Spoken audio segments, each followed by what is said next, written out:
இந்த 2 நாட்களாக எங்களுடைய உள்ளூராட்சி சபையினுடைய தவிசாளர்கள் உபதவிசாளர்கள் நியமனம் தொடர்பில் குறிப்பாக கிளிநொச்சி மாவட்ட கரைச்சி மற்றும் பூனரி பிரதேச சபையினுடைய நேரடி தெரிவுகள் சம்பந்தமான விடயங்கள் சம்பந்தமாக சில கருத்துக்கள் தெரிவிக்கப்படுகின்றன. அது சம்பந்தமாக தெளிவுபடுத்த வேண்டிய தேவை கட்டாயம் கட்சி தலைவர் என்ற முறையில் எனக்கு இருக்கிறது. முதலிலே ஒன்றை தெளிவுபடுத்த விரும்புகின்றேன். கிளிநொச்சி மாவட்ட விடயங்களிலே சில இணக்கப்பாடுகள் நாங்கள் எட்ட வேண்டியிருந்தது. அந்த இணக்கப்பாட்டை ஆரம்ப காலத்தில் குறிப்பாக வேட்புமனு தாக்கலில் இருந்து நானே கையாண்டு கிளிநொச்சி மன்னார் என்று இல்லாமல் அலைஞ்சு இரவு திரிஞ்சு செய்தவன் நான் தான். இப்பொழுதும் தேர்தல் முடிந்து பாராளுமன்ற உறுப்பினர் ஸ்ரீதரன் கிளிநொச்சி மாவட்ட கிளையினுடைய தீர்மானம் என்று சொல்லி 2 கரைச்சி பிரதேச சபைக்கும் மற்ற தெரிவுகளை சமர்ப்பித்திருந்தார். அந்த உரிய நேரம் அந்த திணைக்களம் அழைத்த போது நான் அதை பொதுச் செயலாளர் சுதந்திரம் குறிப்பெழுதி தேர்தல் ஆணையத்துக்கு தெரியப்படுத்துமாறு வழங்கி இருந்தேன். அதை அவர் ஒப்புக்கொண்டு அவர் பெற்றுக்கொண்டார். ஆனால் இடையிலே ஒரு பேட்டி திரு ஸ்ரீதரன் அவர்கள் சுதந்திரன் அவர்களை பொருளாளர் செயலாளராக நான் ஏற்றுக்கொள்ளவில்லை என்ற ஒரு கருத்து தெரிவித்த போது அது யாருக்குமே ஒரு அசௌகரியம் ஏற்பட்டிருக்கும். அந்த வகையில் சுதந்திரன் அவர்களுக்கும் அது அசௌகரியமாக இருந்தது. ஆகவே அவர் என்னோடு தொடர்பு கொண்டு இவ்வாறு கட்சி பொதுச் செயலாளராக இருக்கிறதை அங்கீகரிக்கவில்லை என்று அப்பொழுது நான் கையெழுத்து வைக்க முடியும் என்று என்னுடைய கேட்டார்கள். அதற்கிடையிலே அவர் அது சம்பந்தமான தலைமைக்கு பிரேரிக்கப்பட்ட இருவரோடும் பேசி அந்த மாவட்ட செயலாளரும் பேசியிருந்தார். நான் பேச சொன்னேன், நீங்கள் பேசுங்கள்னு சொன்னேன். ஆனால் அதுக்கு பிறகு அவருக்கு நான் சொன்னேன், கட்சியினுடைய செயலாளர் சுதந்திரன் தான். ஆக எங்களுக்கு ஒரு பொறுப்பு இருக்கு. நீங்கள் அதை அவர்கள் சொல்வதெல்லாம் சொல்லி கதைத்த பிறகு ஒப்பமிட்டு தயவு செய்து கையளியுங்கள் என்று கேட்டிருந்தேன். அதன்படி நேற்றைய தினம் நேஷனல் செக்ரட்டேரியட் என்ற தேர்தல் திணைக்களத்துக்கு தேசிய அலுவலகத்தில் அவர்களுடைய முன்மொழிவை கையெழுத்திருக்கிறார். இதில் ஏதோ சுதந்திரன் அவர்கள் எதிர்த்தாக கேட்டார் வச்சாரண்டு இல்லை, அவரோட கேட்டோன்னே கையெழுத்து வச்சேன்னு நினைக்கிறது இல்லை. அது நாங்கள் பேசி ஒவ்வொரு கட்டத்திலும் சுதந்திரன் என்னோட தொடர்பில் இருந்தார். நான் எந்த வகையிலும் இதில் இக்கட்டு ஏற்படக்கூடாது என்பதில் நான் தெளிவாக இருந்தேன்.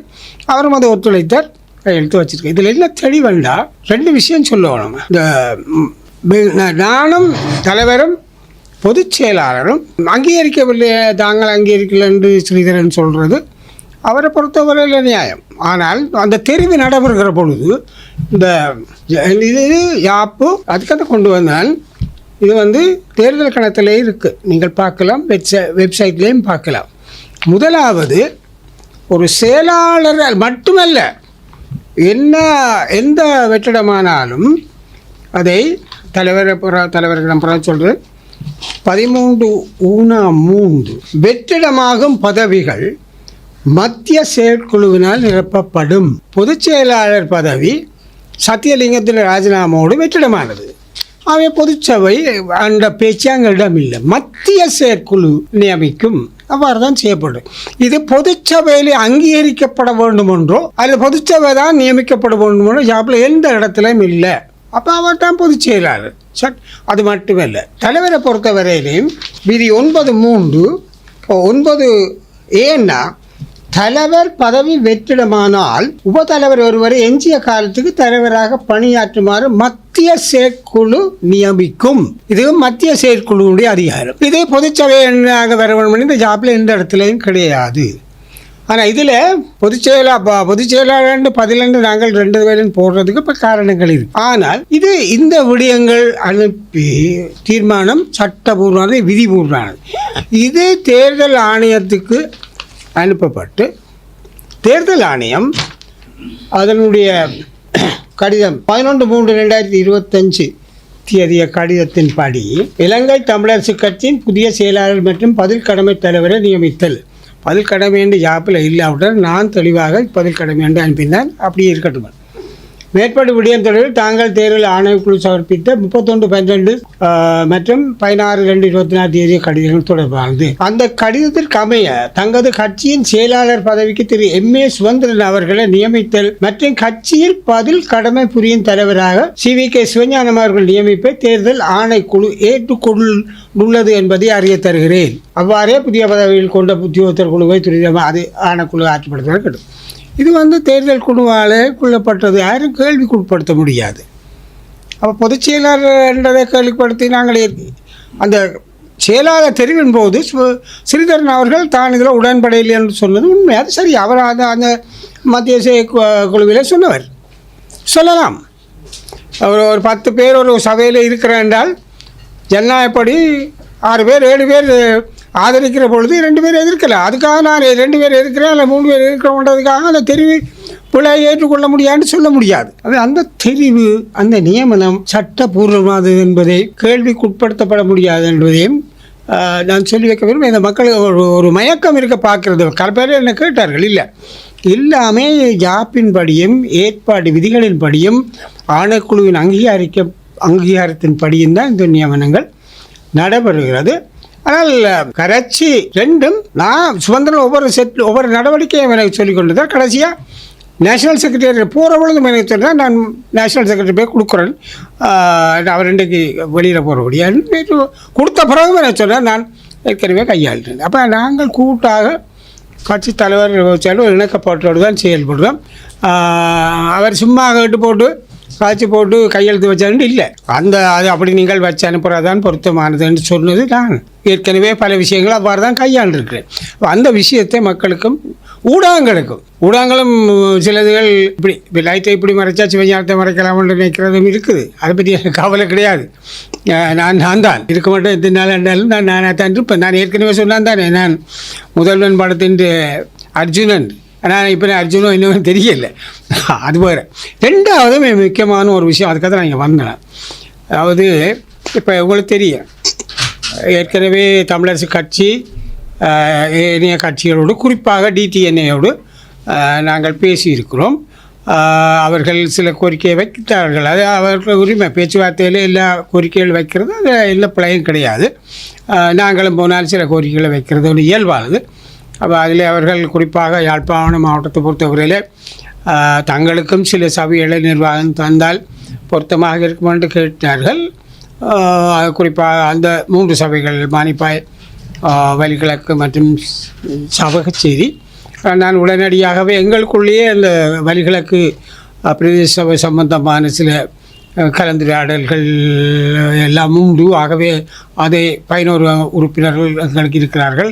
DTNAக்கு 5 பேர் தான் இருக்கிறார்கள். பல விடயங்கள் தொடர்பாக இருந்ததாலே அதை நான் நேரடியாகவே அது சாத்தியமில்லை என்று தெரிவித்திருக்கிறேன். மற்ற இணையை பற்றி பரிசீலிக்கலாம் பார்க்கலாம் என்று சொல்லி பொதுச் செயலாளர் சொல்லியிருக்கிறார். அதை கலந்து பேசலாம், வாய்ப்போ இல்லையோ தெரியாது. அது இருக்க நான் இப்போ சொல்ல வரேன், தமிழரசு கட்சி என்ற வரையில் ஒரு சரியோ மக்களால் முதன்மைப்படுத்தப்பட்டு இருக்கின்ற கட்சி என்ற வரையில் அதுக்காக நாங்கள் பெருமைப்பட்டு கொண்டு மற்றவர்களை சிறுமை என்று சொல்ல நான் விரும்பலை. எல்லாரும் கட்சி தான், மக்களுடைய தீர்ப்பு.